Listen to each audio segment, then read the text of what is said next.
We're looking at bump-up-starter.racket, and the problem here is to use the letter grade data definition below. Here it is here. And design a function that consumes a letter grade and produces the next highest letter grade. So we're going to call your function bump-up. So here's the data definition that we did before. Listen, I want to make an important point here. In these examples, we have a single data definition and a single function that goes with it. In normal programs, there tend to be many functions that consume data defined by a single data definition. So the ratio of functions to data definitions is usually pretty high. Don't think that you have to design a separate data definition for each function.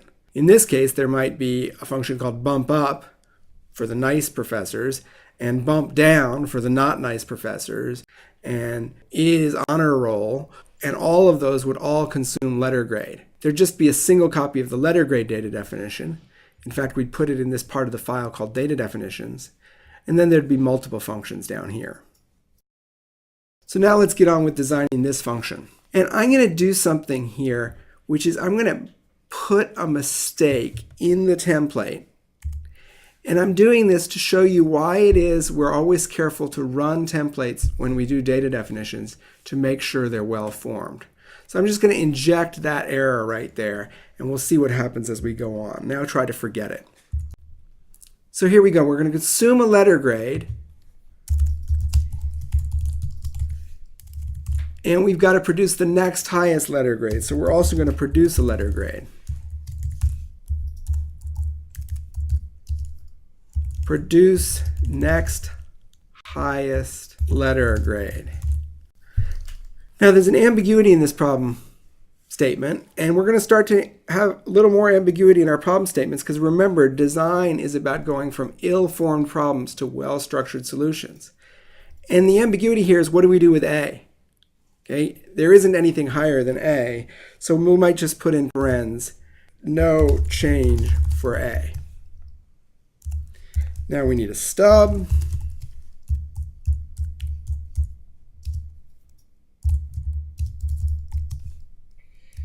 We'll run that just to make sure everything's well formed. Now remember, because this template's commented out, we're not seeing that error there. So now let's see, here we go. Now we need examples. If you go to the How to Design Data page, and you scroll down to the part about enumerations,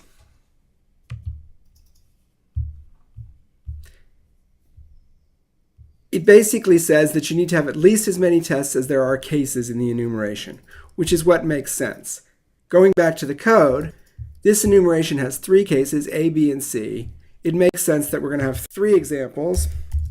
Check expect of A.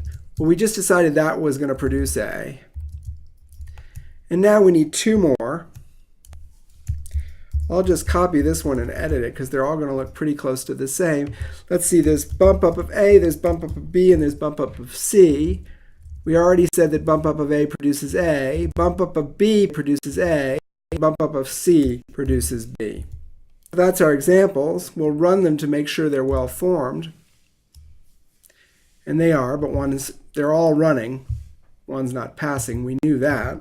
Okay, now we need the template, so I will comment out this stub. I'll say that we use template from letter grade. I'll go up here and get this template.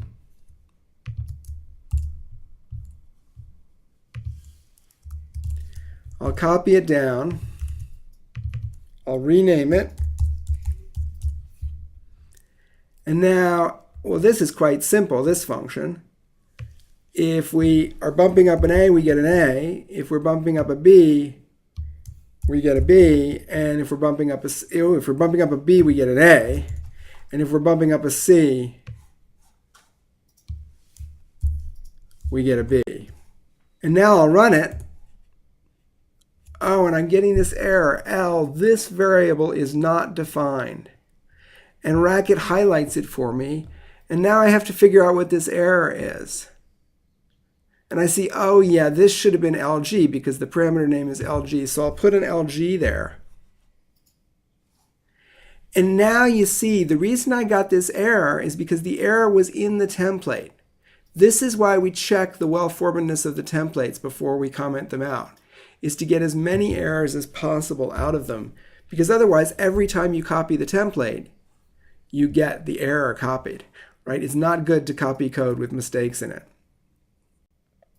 Back down here, let's run this. All 3 tests pass.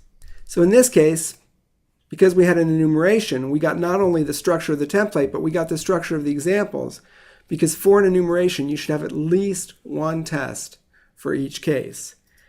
In this case, it doesn't make sense to have any more than 3, but it is possible in certain cases for functions that consume more than just the enumeration to need more tests than there are a number of cases in the enumeration. We'll see examples of that in later weeks.